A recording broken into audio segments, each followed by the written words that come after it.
I am Groot. He is Groot. She is Groot. Cause we are Groot. Hey, I am Groot. He is Groot. She is Groot. Cause we're all Groot. Hey!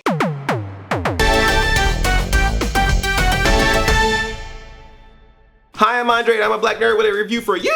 Black Nerd Reviews. Guardians of the Galaxy. Do I really need to review this? I mean, it's already out. I didn't get a chance to see it early because I went to the Ninja Turtles 5K fun run in Dallas, Texas, so I just saw it at the end of the weekend. But you all saw it. It made like $90 bazillion million. Do you really need me to review this?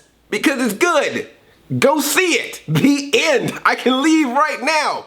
I got turtles to get ready for. I'm gonna tell you the good, I'm gonna tell you the bad, I'm gonna tell you the nerdy. Plot of Guardians of the Galaxy. Marvel found a bunch of Guardians of the Galaxy comics, blew some dust off of them and said, hey, we're making a lot of money off of movies right now, let's just do it with this one. They're like, what, with a raccoon in a tree? Could that be done? And like, yeah, and I got an idea, let's have the guy from Parks and Rec be in it. And they're like, what, the chubby goofy dude from Parks and Rec? Like, no, trust me, in the future, he will change. And then we'll get the Doctor Who chick to shave her head off, and then she can be blue. She'll look all Smurf-like, baldy Smurf. And then Digimon Hansu, because. Oh, and Wreck-It Ralph will be a cop. Did I mention that Fast and Furious dude will be the voice of the tree, and that the Hangover guy will be a raccoon?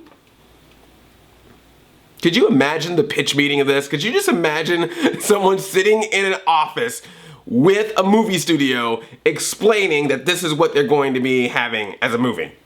Even with Marvel on top of it, just still. Best synopsis ever. First the good! This movie is freaking awesome. Especially considering the fact that this could have been a terrible movie. I mean, everything about it, from its plot to its characters to its setting, has all the trappings of disaster.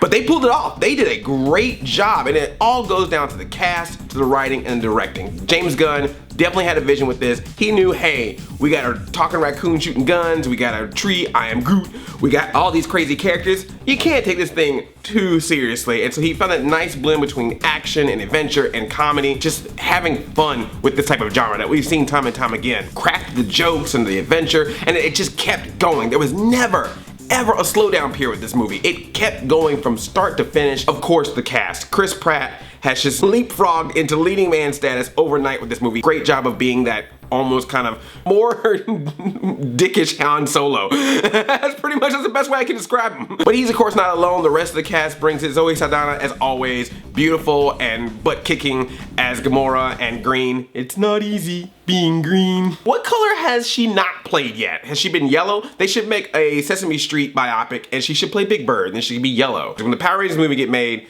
she could just be all the Power Ranger suits. And I didn't know what I was gonna think of Drax the Destroyer. He's played by Dave Barista. He's a wrestler, so I should not make fun of his name because he will kill me. He did a really good job. He was amazing in this because he plays this character that doesn't understand metaphors, so anything you say to him that's metaphorical, he takes it as literal. And just that alone, plus just the way that he talks to people, just the way that his delivery is, it was so really good. Like, he had a few lines, but when he brought those lines, he brought them hard. But of course, you gotta give love to Rocket and Groot. Vin Diesel, man, he should just voice characters. He was an Iron Giant, and now he's Groot. Apparently when he's gigantic childlike creatures, Vin Diesel brings it. For Groot to display so much emotion and so much caring off of 3 words, he only says 3 words, maybe a 4th word. 3 words, that's it, the entire movie. That's awesome. Gosh, Rocket, what can be said about Rocket? I mean, he's a foul-mouthed, ill-tempered raccoon. Well, he doesn't know he's a raccoon, which I think is very funny. He's like this genetic experiment. He doesn't realize that he's shaped after a raccoon. So he doesn't understand when people call him rodent vermin. He gets mad and upset and like, what, you talking about me? What, you want something? And then just pulls out all these different weapons. He can create bombs. He's just an amazing character. And Bradley Cooper, just really good job with him. You know, it's kind of funny because it's like Bradley Cooper. He's like, hey, I'm Bradley Cooper. I'm the world's sexiest man. I've come to be in Guardians of the Galaxy. So what character do I get to play? Yeah, Bradley Cooper, you're gonna be a raccoon and we're never gonna see your face. We just want that golden voice of yours. Freaking Ursula that voice. Ah! Get in the raccoon. So much fun. This movie is so much fun. It's fun. The fights are fun. The space action is fun. They don't take a whole bunch of time just showing off space and be like, oh look, we're in 3D. You don't need to see this in 3D. The space is a backdrop. It is all about the characters. It is all about the action, and I appreciate that. Good job. Now for the bad. Yes, even as great of a movie as Guardians of the Galaxy is, there is some bad. Brace yourselves. The heroes are great. The villains, I don't know what it is about Marvel movies, man. They do such a great job with their heroes, but man, these villains, I don't know what it is. Ronan the Accuser, I will give him props. He's a little bit better than some of the other villains. Like, I can't tell you for the life of me who the villain of Thor: The Dark World was. I still don't remember. There's a scene with him and Star-Lord towards the end, which I thought was actually kind of fun, and I wish I would have seen more of that from his character, but most of the times he's just sitting in a lair telling Digimon Hansu and Karen Gillian, go out and fight for me. He was freaking Lord Zed. He was Rita Repulsa from Power Rangers. Get those Guardians of the Galaxy! They're giving me such a headache! And look, I understand you had to show Thanos in this because, you know, we gotta prepare ourselves for future movies, but man, did that character seem so out of place in this film? He's just like, oh, I am Thanos, I am evil, I have no personality whatsoever, do not defy me. While everyone else is all like wacky, silly, goofy, fun time, particularly because they just kept saying so many things about how evil Thanos was. Oh, he did this, he killed this whole civilization, he killed my family, he killed this, he killed that, but all I saw him do was sit in a chair.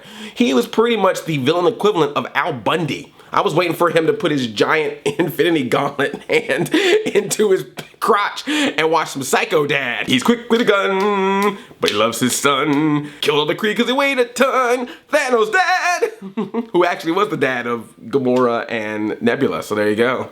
He is Psycho Dad. I have really gone off on a tangent with this one. I get it, he had to be there, and I love that the movie had to particularly stop at one point, just go like, hey, before we move on with this picture, let's all learn the story of the Infinity Stone so we can make sure that everyone knows this, because that probably will come into play later. There will be a test later on this, possibly around Avengers 3 time. And now for the nerdy. Well, other than the fact that it's a movie based on Guardians of the Galaxy, Star-Lord, he gets abducted as a child during the 80s, so he hasn't been on Earth since then. So the last thing he remembers of Earth pop culture is 80s stuff. So there are a lot of 80s references. Movies, music, he has a Walkman the entire time, listening to mixtapes.